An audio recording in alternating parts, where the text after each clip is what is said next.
It should be live, Ruth. Okay.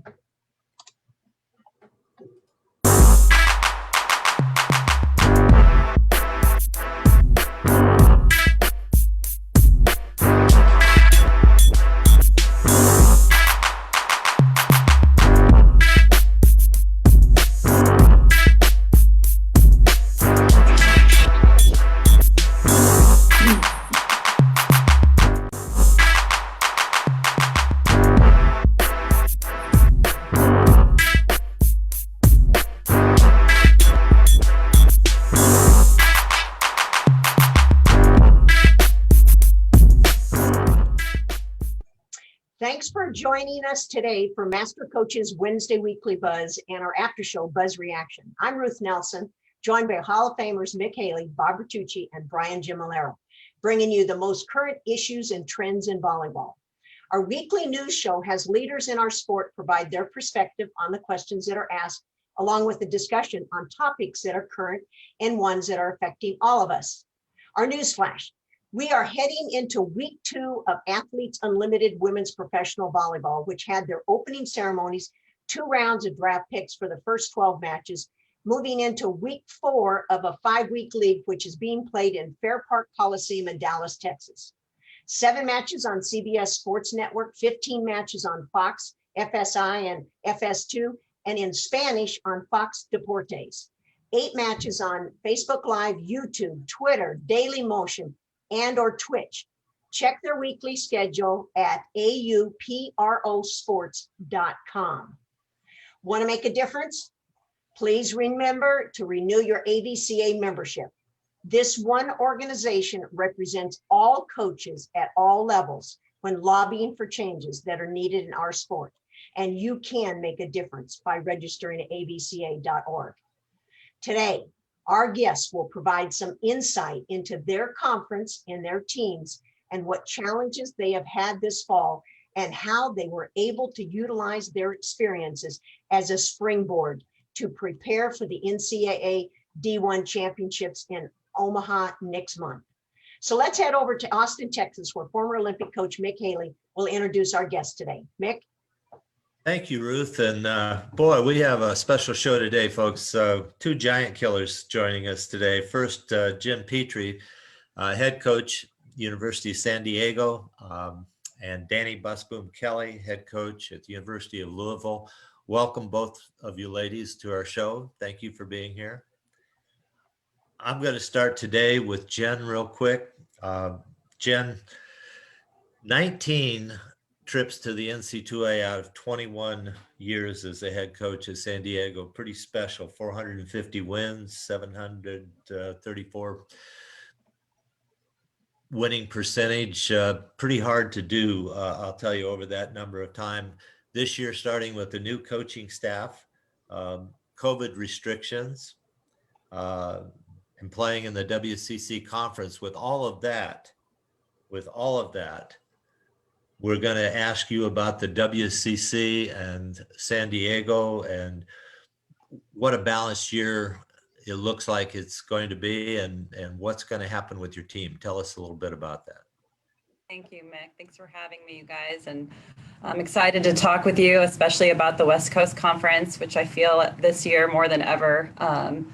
Wow, it's been so much parity. These teams, haven't played in a year, and there's no preseason matches to work out any kinks. So you were just right out of the gates competing for a conference championship day one. And these kids haven't played in over a year. So there's a lot of nerves, a lot of jitters. There's a lot of just the excitement and the depth, every single match we play. And because of this short season, and we all know that, the tournament is going to be a smaller field. Each match is so crucial. What'd you say, Bob? Uh-oh.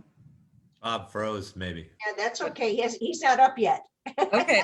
All right. Good. Well, yeah, I think that every time we go out and play, either home or away right now, the only thing on our mind is those 2 matches. And so we're playing back to back, which is the first time we've ever done that, which has been very coaching very an interesting prospect because you only have that night. You go back, you watch that film from today, and then you can make some adjustments for the next day. And that's been an interesting change. And it seems that every time we go out this season, we meet weekly as a conference staff and we say, who can play this weekend? And it's more like scheduling a dinner party. You want to play next Friday? Is 6 o'clock good for you? What's good? When can we schedule? Because, you know, some teams are on pause and others are playing. And so there's been a lot of challenges that way too, but the conference looks great. Pepperdine's been the only school to play out of conference, and they flew out to Texas this past weekend, had a great showing and great match against Baylor. But I think that it's going to be a hard fought battle to get to the NCAA tournament, and there's plenty of deserving teams in our conference this year. So, well, really, the three of you, BYU, yourselves, and Pepperdine, seem to be strong contenders. Do you think you can get 3 teams in? I think that'll be a challenge, and one for the selection committee for sure, because I think all 3 teams are very deserving of being there, and how that plays out with the rest of the country, we'll see. But you know, each one of us are going to do our best to come out on top of that battle. Well, good luck if you're on the selection committee, right? Yeah.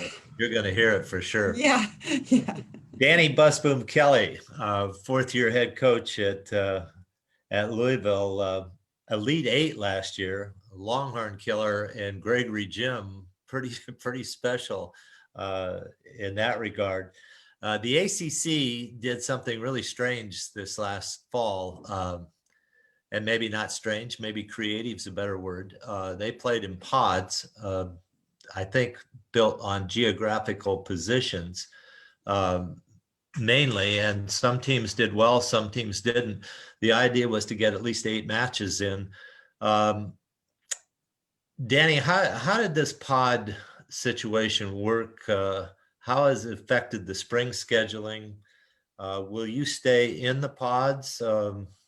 And was this a healthy approach in hindsight for the schools in the ACC and for Louisville? Can you answer those questions? Yeah. It was really unique, but the premise behind the pods was to kind of stay regionally and limit travel. So, you know, you had the pod in Raleigh where they could just drive everywhere. So for them, they were lucky. But for the rest of it, we still had to travel. But I do think the pods ended up working out pretty well. We always have an unbalanced schedule in the ACC because we have 15 teams in the conference. So there's no way to not be unbalanced. So that wasn't new to us. And it just so happened that, yeah, the pod that Louisville that we were in, well, you know, was quote unquote what would be considered the toughest pod of the ACC. But personally, I didn't hate that because there were so many unknowns, you know, motivating your team. We didn't have to do any extra work that way because there's a lot of teams that we'd lost to, you know, in the previous couple of years, and teams that we really felt like, you know, we owed. And so the motivation piece was nice for the pods. But for the spring now, we'll play everybody once that we did not play in the fall. So we'll end up playing everybody in the conference at least once. We will not play anybody in the spring that we played in the fall either. So again, it kind of works out. Yeah, but maybe not, because in your pod, for instance, and you got your second game with Notre Dame canceled, but Yeah. Boston College didn't get any canceled. They didn't win any. They're 0-8. And now they're only going to play each of the other teams once. How are they going to look for them? Jason's rethinking that, I'm sure.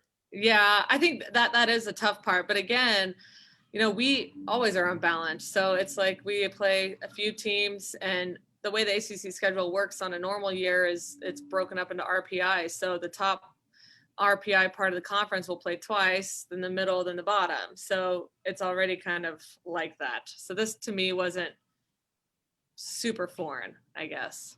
So the best record gets the automatic or not? That will be the case this year, the best record. Oh, wow. So that's so like in our case, you know, we're thinking we still have a chance to win the conference, but that's really important to win the conference because who knows what the, you know, like Jen said, what the committee is going to decide on. But yeah, for even a team like Pitt, you're thinking you better hope that, you know, Georgia Tech, us, or Notre Dame get beat a few times. or they might not have a chance to get in. Yeah, they didn't fare so well in that pod either. So Yeah. all of you guys just beating up on each other. Bob, did you have a question for our guests? Yeah. Actually, I'll go ahead and start with Dani, since you already addressed the fact that you're always playing an imbalanced conference. But how about all the cancellations that happened? How's that affected the players and the coaches? Yeah, I think that's been hard. And more importantly, I think cancellations that happened in the fall and spring. So that happened to us, obviously, with our Notre Dame game, which we know is a big game. And there's a slight chance we could reschedule it, but it's not looking great because now, our season's crammed into 1 month. So you'd be playing, somebody would be on the road a little too much. But, at the end of the day, we were just happy to be playing in the fall. And I think that did help us prepare for this spring. And, I saw the first opening weekend this spring and was like, man, the volleyball is not looking so good. And then I'm like, remembered our fall. I'm like, well, that was really bad the first week. And there's a reason for that. Well, hopefully we got some of that out of our system and we know more what to expect when it comes to atmosphere and mental preparation for this time around. How about your preparation? How is the cancellations and all this other stuff with COVID affecting your preparation for the games right now? We haven't prepared too differently, but like when our game got canceled against Notre Dame, it's like we're not going to be in the mindset to get anything done in practice. So we played like a triples tournament. So we've had to be a little creative just on days like that when okay, everybody's mindset. We were all so upset and so disappointed. It's like we're not going to be able to actually prepare for Virginia Tech today. So let's just do something fun and touch the ball. So there's been a lot more days of like fun, I would say, than I normally would do in a season. But part of that is to try to stay fresh and to avoid burnout. Right. Yeah, Jen, you talked a little bit about, how things are just different. And I caught a little bit of it. I don't know if it was you that went out there for a while or if my internet went bad, but I missed a little bit of it. So I really wanted to ask you, how you faring playing with only 8 players. I think last weekend you had 8 players to play with, right? It's been crazy. We had a January full of training, which was great. And we don't start school here at USD until the end of January. So it was like your full preseason, double days, and really went hard to work up to our first weekend of play. We open up at Gonzaga. And of course, the day before we're supposed to fly to Gonzaga, we ended up with a positive on our team and we had to cancel and postpone, which then just threw us into a major frenzy of rescheduling matches. And we ended up scheduling 4 matches in the first week and then 4 matches in the second week. And in between those matches, it was a coaching challenge to figure out who can train, who's left on our team. And with that one positive, we still had 8 players that were available to train and to compete. And so we said, well, we'll take those 8, we'll go on the road and we played 8 matches with 8 players. And the crazy thing about that was that we had 2 all-conference players that were in quarantine. And so then trying to get them back into a team that has already won 8 matches and that has a pretty strong chemistry at this point of the season. And these kids are like, where's my spot?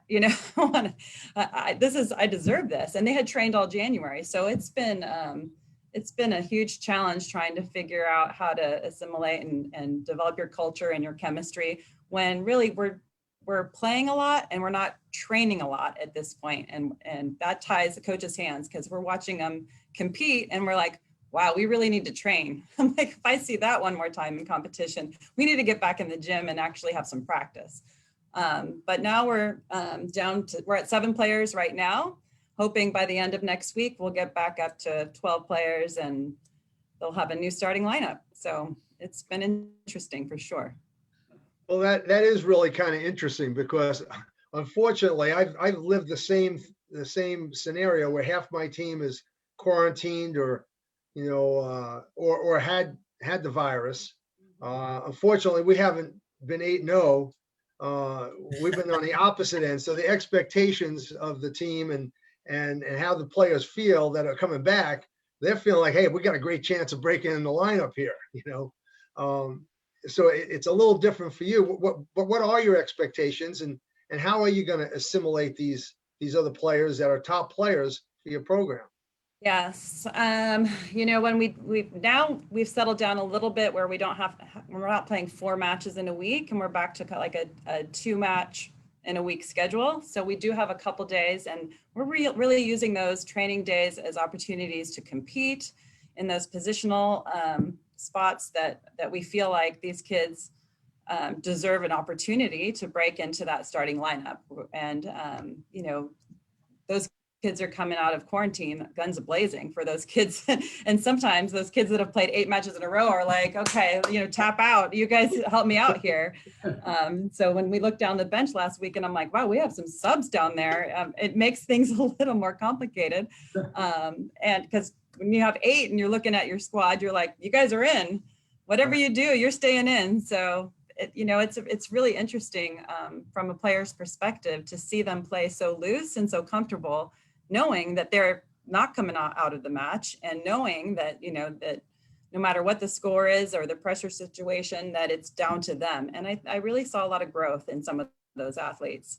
And now they're competing again, and they're working hard in practice to make sure either they get to maintain that starting spot, or you know, the kids that have come out of quarantine are gunning for them. So do you have a method to how you're going to see whether, you know, one player is going to overtake the other player? I mean, have you thought about that a little bit? You know, you got 2 All-Americans, you know, that have been out.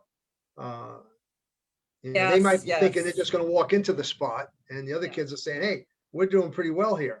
Yes. Well, yeah. And it was interesting because the 4 members of my team got to fly up to meet us in Spokane when we're up at Gonzaga. And so we had been on the road for 5 days. We played 2 matches at Santa Clara, flew from San Jose to Spokane, and then played 2 matches at Gonzaga. Well, quarantine ended in the middle of that road trip. So they joined us at Gonzaga, and I'm like, I can't start you. You haven't even been at practice. But, you know, kind of had an opportunity to get them some playing time at that point, and then make some changes in the last match against Gonzaga. And then once we got back to practice, that's when we did a lot of scoring drills and a lot of competitive drills to really see who's going to come out on top for that next weekend's competition. So, okay, great. Yeah, it's ever changing, and plays really a little bit with their psyche, you know. Absolutely. And part of the coaching challenge right now has been, after we were knocked out the first weekend, after that, I decided to split my team into 2 courts. So we couldn't be contact traced out of practice.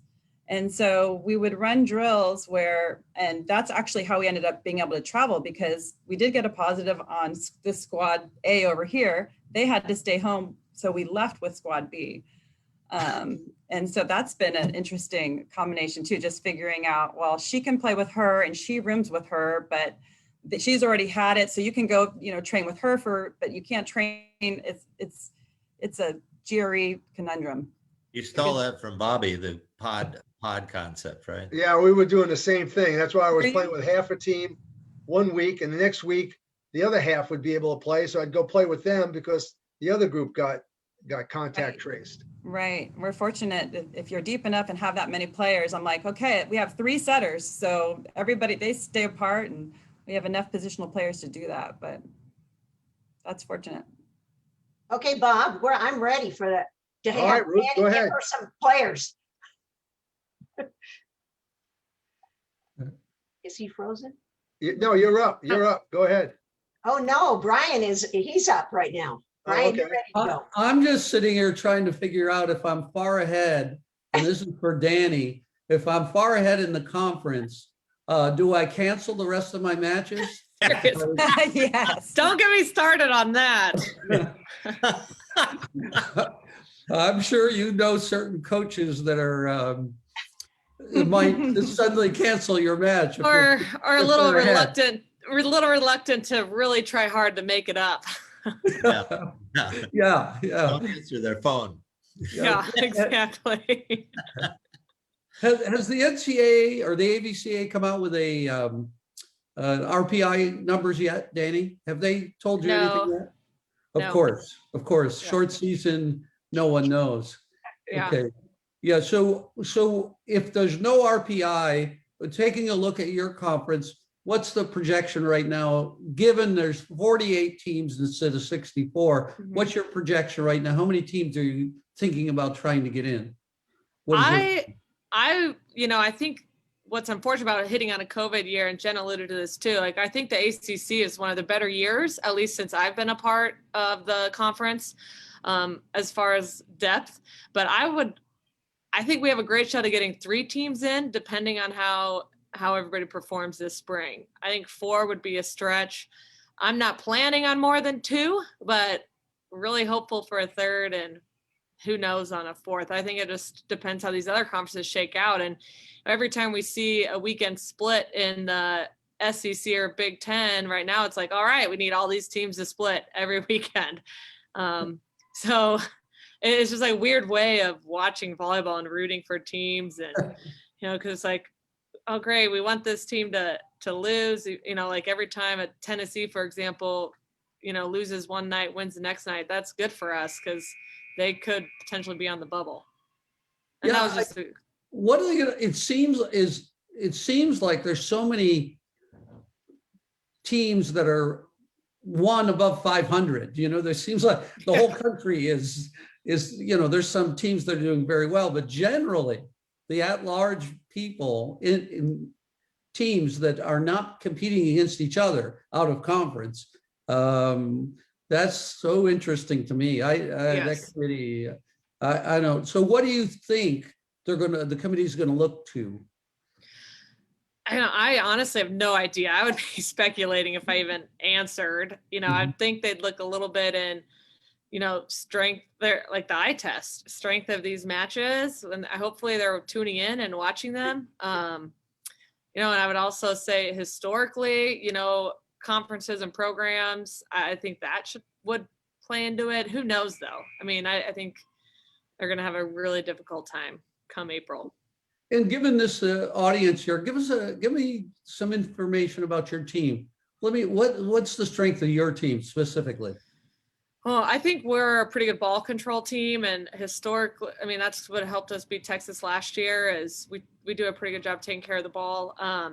We have a lot of experience returning, so pretty much everybody's back from last year's squad, and we have some big time freshmen that have really helped out and provided us with some depth. And so I think we're really physical for the ACC, and then on top of that, we do take care of the ball pretty well.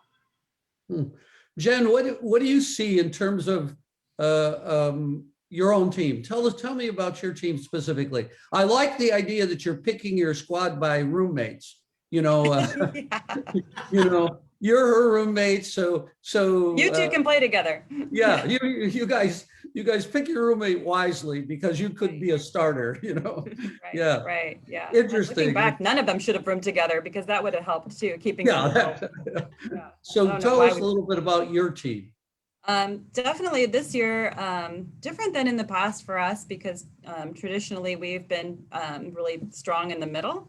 But we're pretty dominant on the pins right now, and we have 2 seniors on the outside and a returning Grace Froling, who was AVCA West Pacific Freshman of the Year last year, and so the pins are really dominating for us. We graduated a setter last year, so that's a spot that I think it's been very competitive for us this year because we got a new kid in from Brazil, Laura Medill returning, and then we also have a freshman. So that's been pretty competitive, which is interesting. But same with Dani, I think our ball control has been really good.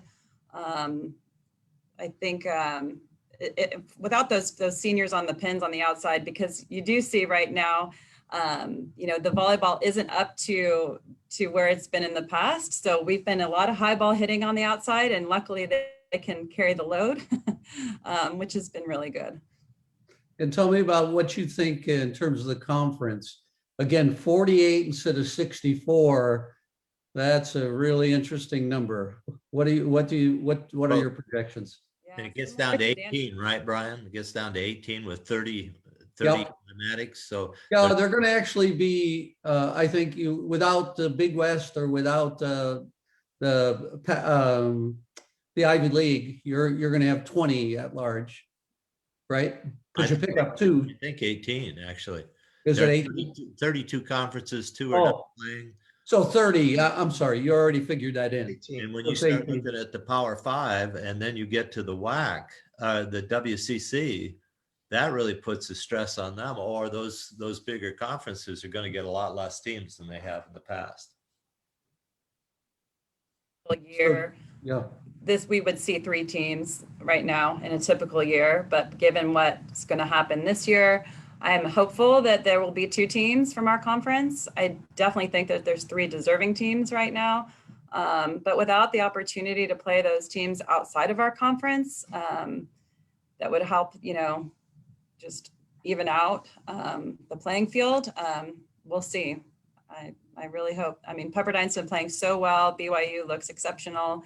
And the crazy thing is that, we haven't played either of them, and we're hopeful. They're our last 2 weekends of the season. And those are going to be crucial going into the end here. Let's let Ruth jump in here quick, because she's got a serious question she's got to ask. Yes, you are. I was ready to do that, Mick. You know what, girls, you know what happens? They give me 0 time to ever ask my question. I tried to get you in before Brian, but you didn't Go take first, advantage of Ruth.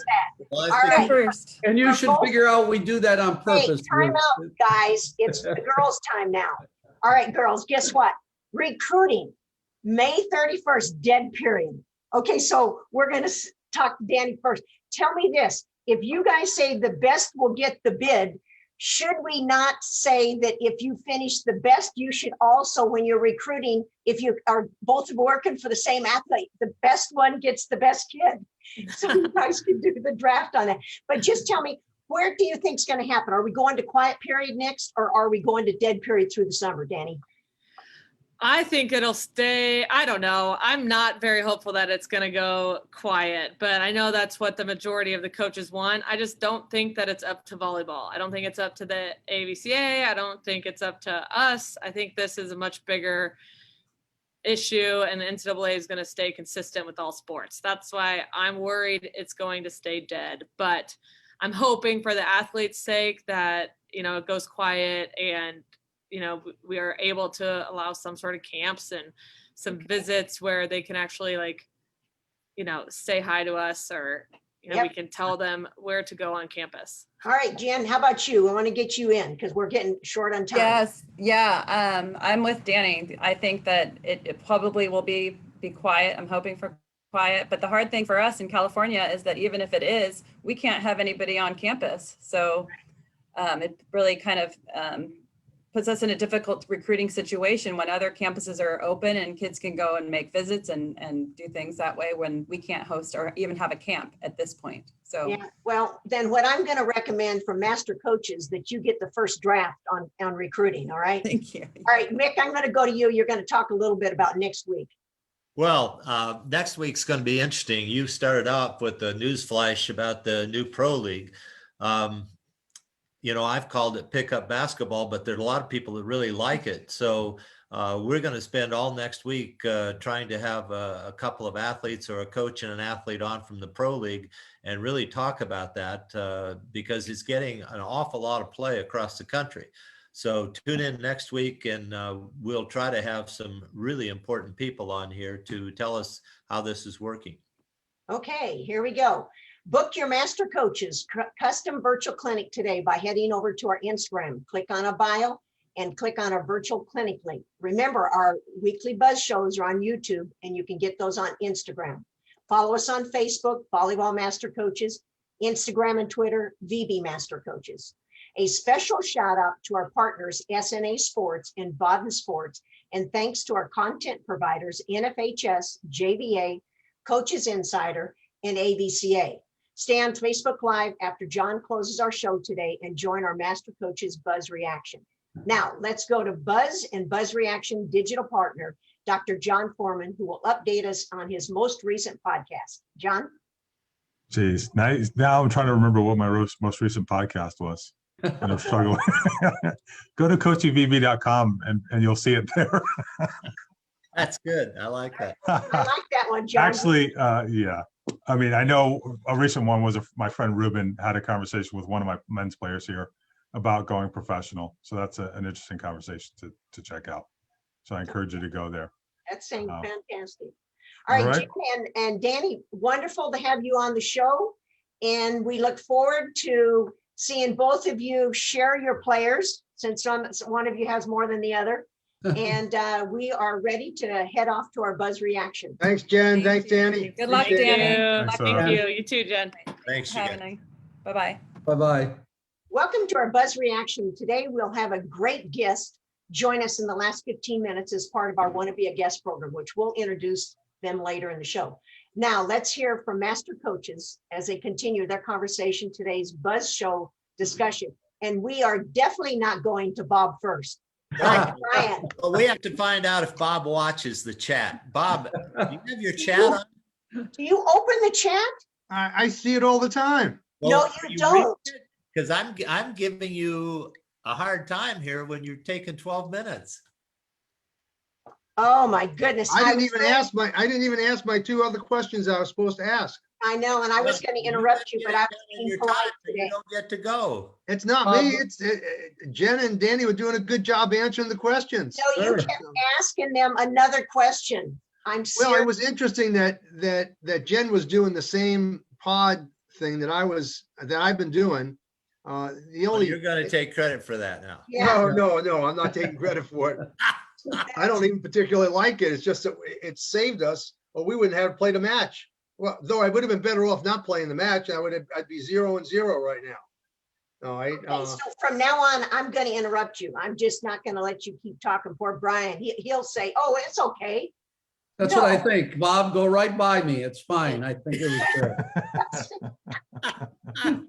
And then he froze, and I thought, hey, that's the time to put him on mute because we won't be able to talk. Well, was it me that froze or was it Jen that froze? No, it No, was you. It was you. Yeah, see, what happens is we get to, must be the start of the classes here at school, and everybody gets on the internet at the same time, and my computer starts freezing. And then it's Well, fine your once school classes are going. needs to upgrade their computer system, their internet system. I guess. Too many people are doing online stuff around here. I just told my 9-year-old player I coach that there's two things. One is, why didn't you do it? Is it because there's a reason or an excuse? So what's yours, reason or excuse? Oh, well, when you get a certain age, Ruth, it doesn't matter. It all goes together. So what's my It's excuse? okay. No, It's here's excusable. here's for Bob. It's Bob's Yeah. excuse was he interrupted Jen. Then he realized he interrupted her because she stopped. So then he pretended to be Froze? frozen, right? Well, but nobody was saying anything, and I couldn't, and nothing was working. I thought, oh, it must be Jen, and then I realized, no, it must be me, Yeah, because everybody started laughing. but that is a good trick. Next time I'm in trouble, I'm just gonna freeze. I think Yeah. it's all right. If you have a senior moment, you just don't move. Just I thought it was just really good background splash screen. Okay, so Just put like that up. perfect ball. Look at my bell I put up in my right-hand corner. Put that up when you can't talk anymore. there you See go. that? Hey, but we do have to look at one thing. ACC is setting themselves up for a terrible problem. If they're going by record and they're not having a tournament, at least with their top teams, those teams that didn't play in the fall or that played and lost in the fall have really put themselves in a hole. And Oh, Jason's out. I mean, he's playing for next year now.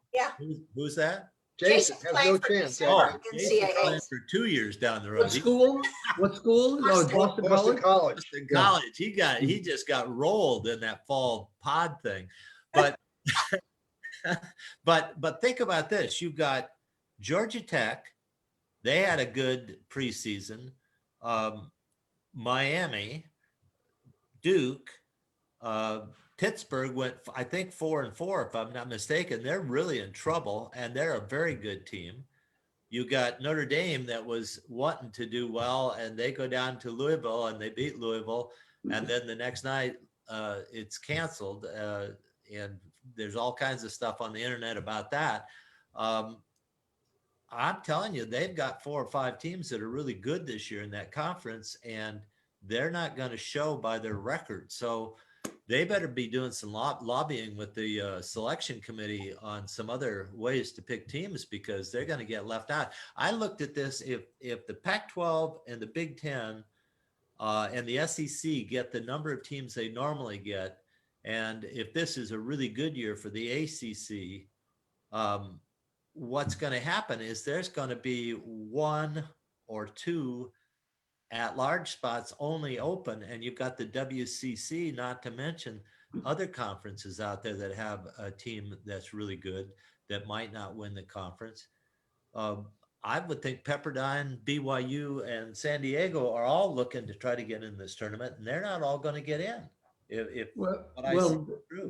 RPI is a really difficult system, and when they start interplaying, since there's no out of conference matches or very few in conference, I think you're going to see a lot of 60% winning percentages go up against each other for the bid.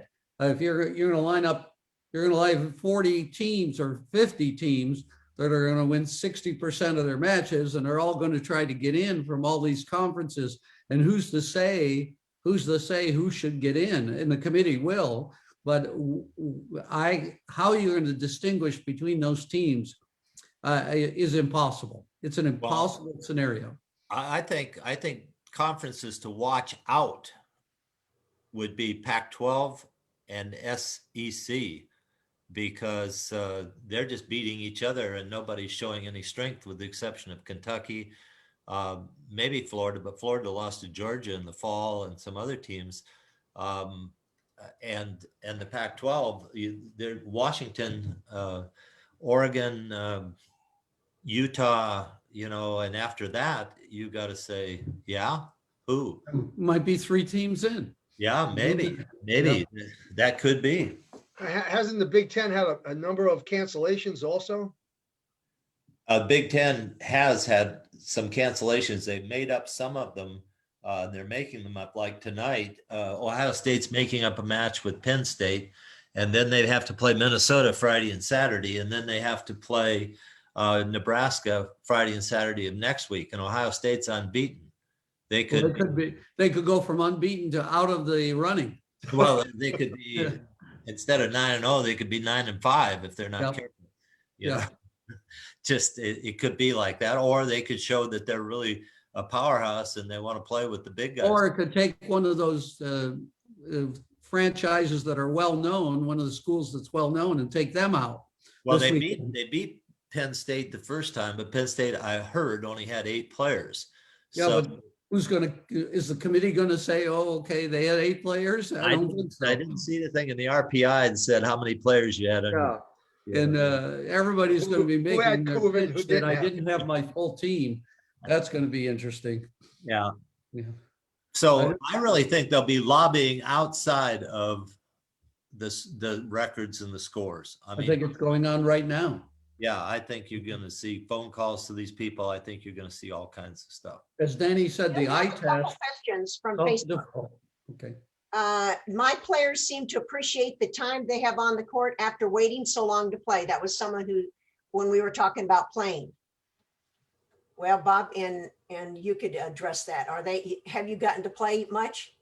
Well, I think that's really the case when whether it's half the team or 2/3 of the team, when they get a chance to play, they're ready to play. The one nice thing about practice today was, the 12 guys that are now able to play against each other are going after it. I mean, it's as competitive as we've ever had it in the gym. So that's kind of nice to see. And I know that's helping the guys get better. So hopefully we don't have any more, mishaps, and we can keep playing with most of the guys. Okay, another statement is interesting. During the dead period, the NFL teams are still on campuses having pro days. Yeah, it is interesting. Well, it's because the schools are making a lot of money off of the pro days. That just, that's the same thing as not going into a quiet period, but we're gonna have students, visiting the schools all over the place. Doesn't make sense to me. Unbelievable. I think it was pretty interesting that how both their situations are very different as far as COVID is concerned. So, And- yeah. But state yeah. regulations are very, very different in Well, California. that's what I was going to say. Jen was nice about this and she talked around it a little bit, but really the point is that the California teams do not want the dead period to be opened up until their state opens up. They don't want these recruits being able to go to Nebraska or Texas and not be able to come to California to visit their campuses. Yeah. And they don't feel that the dead period should open up until everybody's equal in the recruiting. And so I had discussion with the Pac-12 coach just the other night. He said, I don't understand why the NC2A is not opening up. And then he called me back and he said, yeah, I do understand. I says, because it's not for everybody. So it's kind of interesting. You have to think about it a little bit, but until athletes can visit campuses all 50 states, it's difficult. And I notice in baseball, the South American players can't get into the country yet to go to spring training. But I did look on Texas's roster today, and they have 2 new foreign players on their roster. So I don't know if they got into the country during this time or not. If they did, Major League Baseball better check in with Austin to see how they They did. probably came in through Mexico. Yeah. Okay, couple things. I was just saying that it's the dead period. Okay, so March 10th, okay, Texas. Remember, Texas thinks there's the United States and Texas. March 10th, no more required masking. Effective by the governor. Now you tell me, how is that going to affect other aspects of recruiting? Well, there are a lot of places that are making their own rules and say you have to mask in Texas. Right. I do know that. It's just the governor is not taking a responsibility for masks anymore. And, there's talk in California of that happening also with Governor Newsom out there. So I think the whole country is screwed up. We need stronger leadership. We need to think our way through these things, and we need to get on top of it. But it's a free for all right now, and so it's until we got strong recruiting rules that were adhered to by everybody. We had the same thing in recruiting back in the day, so it's kind of interesting to watch all this develop. Not only are the no mask wearing in Texas, according to the governor, you're opening up the entire state, 100% open, 100%. all businesses, all events, everything's 100% wide open starting the next Wednesday. The day before spring break. How about that? Yeah, What's that? I said to my wife this morning, what if the bordering states don't allow anybody from Texas into their state because they're not wearing masks? Well, my question is, if you open up the whole state, how is it that the universities, how is it going to be a dead period? Meaning, if the state is open, can't you go into a university as anybody? So who's in charge? The governor or the NCAA, or who makes the rules at the universities for open campuses? I just find it fascinating. That's a good word, fascinating. That'll keep you out of trouble. Yeah, fascinating is. That was a very diplomatic statement, Brian. Yeah. Let me think of another word. I'll come up with something else. You've got time for one more, so you better hurry up with it, though. I'll wait. All right. So, Mick, what else you had about Texas? You're going to the Texas match, right? I'm going to go to the Texas match tonight. I'm going to wear a mask. I'm going to wear a shield. I'm going to sit up in the middle of nowhere just with my wife, and I'm going to watch the match. But you're zooming in for us to watch? So since now you know how to Zoom on your phone? No, I'm going. But this series of matches the next 2 weeks are interesting. Texas plays Baylor tonight. They play Texas State either Wednesday or next Monday, who's already qualified from the Sun Belt. Uh-huh. And Texas State plays Baylor. Then Texas is playing Texas Tech and A&M. So you're going to have some cross-conference play here, and that will help, Brian, when you talk about getting any kind of a test outside of your own conference. Yeah. That will give them a test. And Pepperdine flew to Waco last weekend and lost 3-2 to Baylor. So Pepperdine seems to be the real deal. They split with BYU last week. Nobody's reporting on their conference right now or their matches, but that's what's going on. So it behooves everybody to pay attention to what's happening, because the Big Ten's the only one that's really totally isolated, and the Pac-12, they are just playing within their own conference. So you have to. I think Okay, you're going to Nick see and some Brian, hey, we've surprise. run out of time. I put my hand up. You didn't watch up there in the upper I right. saw the corner. hand. Saw Yeah. that hand? Yeah. Okay, so we are ready. Let's bring on our buzz reaction guest. Today, our guest has a chance to provide us her background, how it has prepared her for her new job, and how her facility and location has been closed only 1 month during a 12-month COVID pandemic. We are excited to have Sabrina Bingham, Director of Volleyball for Abilene Youth Sports Authority and former head coach at Hardin-Simmons University for 13 years. Welcome, Sabrina, to our Buzz Reaction, which is a little different format, but you're getting an opportunity to not only share what you've done since December 2019, but you will also be able to talk about how you're organizing your club, new facility, and your upcoming June coaching clinic. Now, is that not a lot of things to cover? But we need to ask her if she's friends of the governor also, if she's only been closed for 1 month. That's exactly right. But before you get started, we'd love to hear your thoughts on our Master Coaches Weekly Buzz and how our information is assisting coaches at every level, even parents, players, and fans. So, Sabrina. Absolutely. Can you guys hear me okay? Oh, Yes. absolutely. Okay, Yes, good. Sabrina. Well, thank you guys so much for allowing me the opportunity to come on. I tell you what, that podcast right there with Dani and Jennifer, that made my heart pound, because I'm actually not too sad that I'm out of the college coaching world right now after hearing all that. I can't imagine. I mean, I give high praise to all college coaches right now as they're having to just kind of maneuver through what's going on with the pandemic. And so, yes, I think you guys, I think this show is absolutely amazing. I think it gives coaches, players, parents an opportunity to just see into the world of volleyball that maybe some of the information they can't get elsewhere. It just gives them a chance to just hear from top coaches around the country. And that's such a huge part of just giving back to the sport that we love. And I think that's something I enjoy most about volleyball coaches in general, is they're so willing to share. They're willing to share their expertise.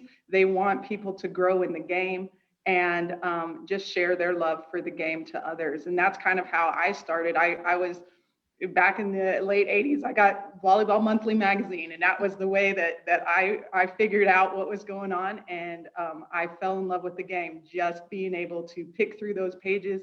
And now we have so many opportunities through technology to give back to our sport. And I think it's great.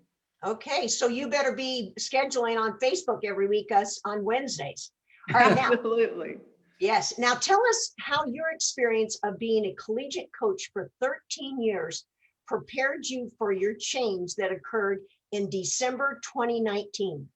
For sure. Like she said, I've been coaching for 13 years at Hardin-Simmons. I took over this new position in December of 2019. So I didn't even know at the time that this pandemic was about to hit. And I wasn't sure at the time if it was the right decision. And of course, like I said, I'm not sad right now that I'm having to miss this season.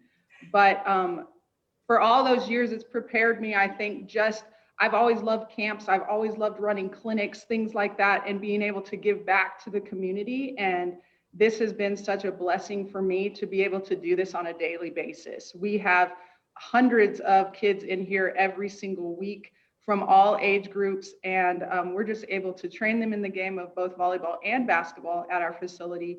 And it is the only building this size in Abilene. And so we opened last February, and we closed down for about 4 weeks, and then we're able to slowly open throughout the summer when all the schools were closed. We were able to still be able to have participants coming in to where they can still play their game and get training and not have to really skip a beat when it came to training purposes. Wow. So Dodge Jones Youth Center, we see a picture of it. This is the first facility. Are you a director there, or does your club just practice there?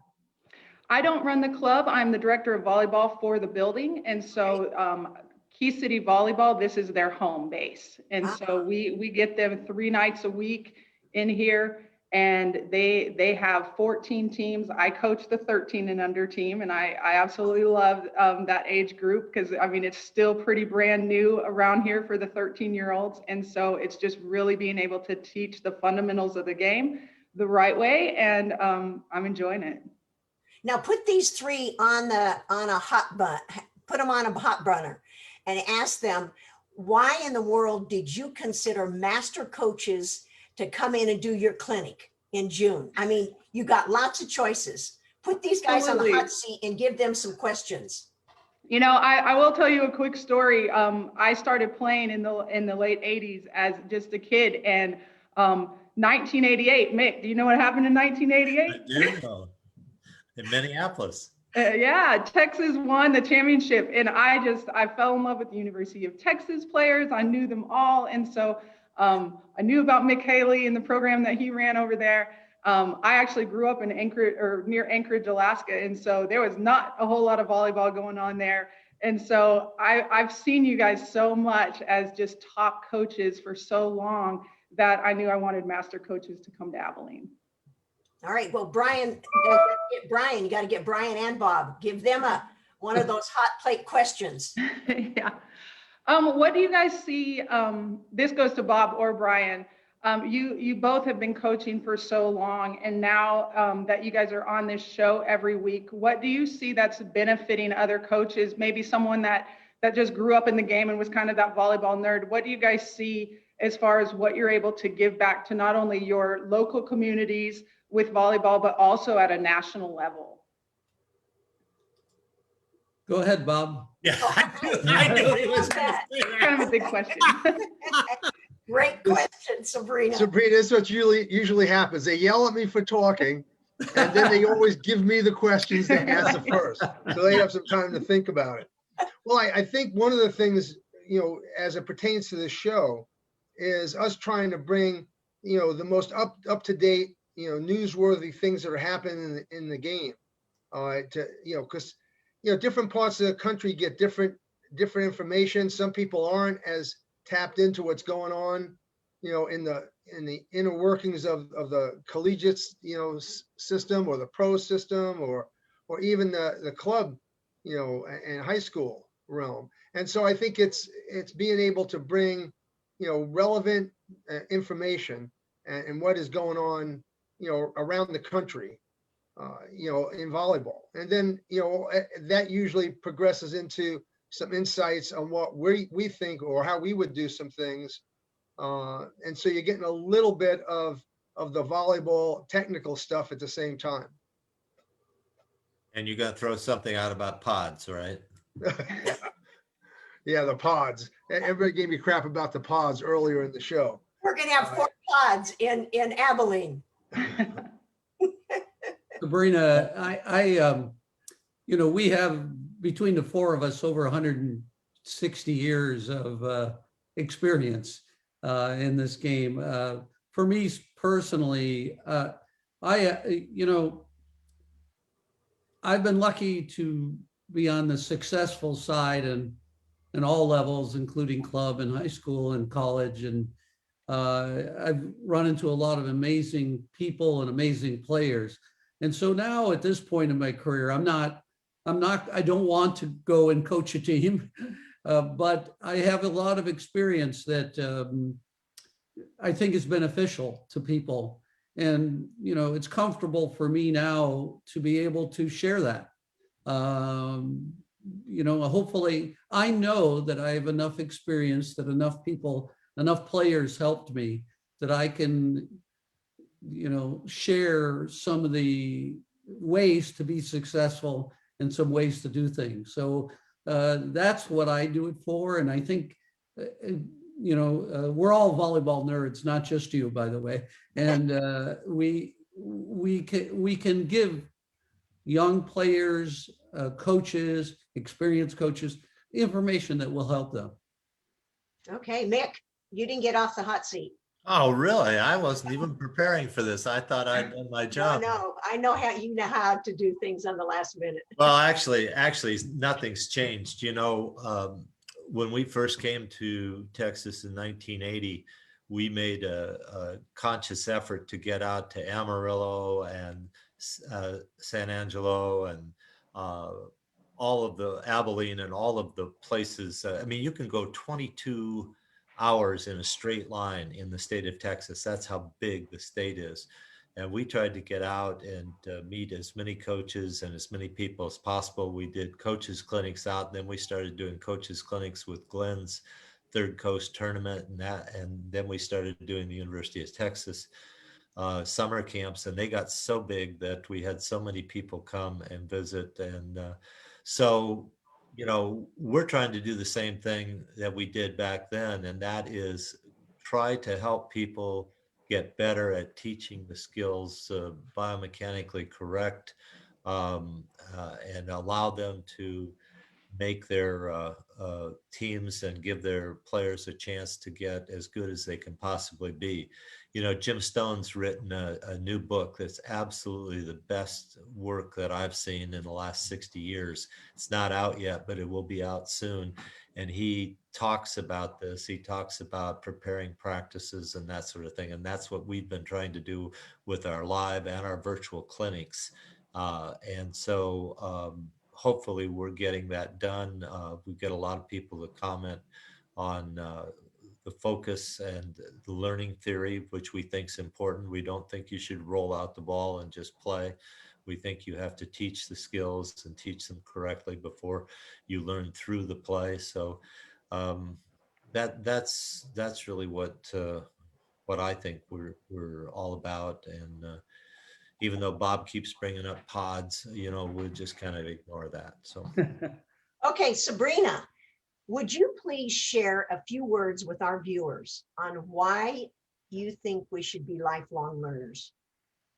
Oh my goodness. But you only have 30 seconds to do it in. Yes. Lifetime learning, it's just, I mean, it's such a joy to be able to continually grow in what you love. And I think that's the biggest piece, is not only can we grow and learn from mentors around us, those who have been in the game a long time, but then we're able to give back and teach that to the next generation coming up. And so that, to me, is the most important piece about being a lifetime learner, is that we can give back and share that joy with others. Wow, that's fantastic. Well, our time is up, and thanks to Sabrina for joining us on today's Buzz Reaction. We wish you great success as you move safely into your competitive season, and we look forward to you hosting us in Abilene in June. And we are all excited to know that coaches still want to be lifelong learners. Absolutely. Thank you all. Thank you. Thanks. For those viewers that want to be on our Buzz Reaction guest list, jump over to VB MasterCoaches Instagram, go to the bio and click on the sign up to be a guest list. For those coaches that are interested in our services, go to our Instagram account, click on the link in our bio and click want to know more about MasterCoaches Consulting Services. Be sure to tell your friends about our weekly Buzz News Show. And thanks for joining us today, and see you next week on the Buzz.